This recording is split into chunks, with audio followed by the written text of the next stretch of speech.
जय हिंद दोस्तों। आज हम बात करेंगे हृदय के बारे में। हृदय का वजन महिलाओं में 250 से 300 ग्राम तक होता है और हृदय का वजन पुरुषों में 300 से 350 ग्राम होता है। हार्ट के चैम्बर को दो भागों में बांट सकते हैं। अपर चैम्बर को एट्रियम यानी अलिंद कहते हैं और लोअर चैम्बर को वेंट्रिकल हिंदी में निलय कहते हैं। तो ऊपर के दो चैम्बर राइट एट्रियम और लेफ्ट एट्रियम और नीचे के दो chamber right ventricle left ventricle. अब इनका मेन काम समझिए। ऊपर के एट्रियम का काम केवल ब्लड को रिसीव कर लेना है। ब्लड को पंप करने का काम वेंट्रिकल यानी निलय करता है।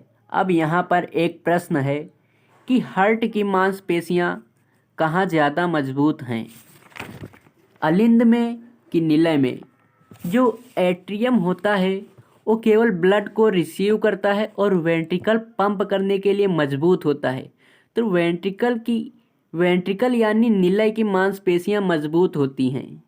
हमारा जो हार्ट है वो एक तरह पंप जैसा वर्क करता है और इस हार्ट रूपी पंप के दो पार्ट होते हैं, एक राइट और दूसरा लेफ्ट। ये दोनों भाग मसल की एक पर्दे द्वारा एक दूसरे से अलग रहते हैं। इस पर्दे को सेप्टम कहते हैं। इसके कारण लेफ्ट भाग से ब्लड ना तो राइट भाग में जा सकता है और ना ही राइट भाग से ब्लड यानी रक्त लेफ्ट भाग में आ सकता है। सारे शरीर का जो शुद्ध ब्लड होता है वो वीन्स द्वारा राइट पार्ट में पहुंचता है और यहीं से लंग्स में पहुंचता है। लेफ्ट पार्ट लंग से शुद्ध ब्लड को लेकर पूरे शरीर में पहुंचा देता है। हार्ट का इनर भाग 4 चेंबर में डिवाइड होता है, 2 ऊपर के चेंबर और 2 नीचे के चेंबर।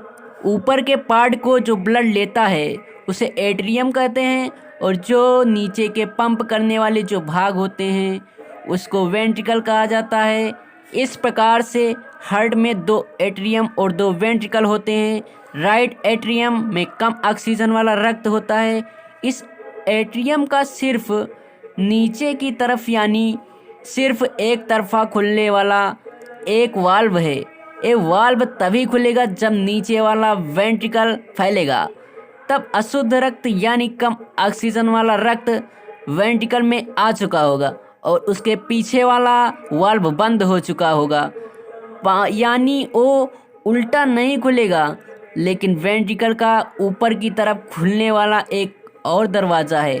जब ये वेंट्रिकल सिकुड़ेगा तब जैसे एक पाउच को दबाने से अंदर का द्रव्य पेस्ट बाहर निकलता है, वैसे ही यहाँ रक्त बाईं और दाईं ओर से बाहर चला जाएगा। बाहर शरीर में नहीं बल्कि फेफड़ों में।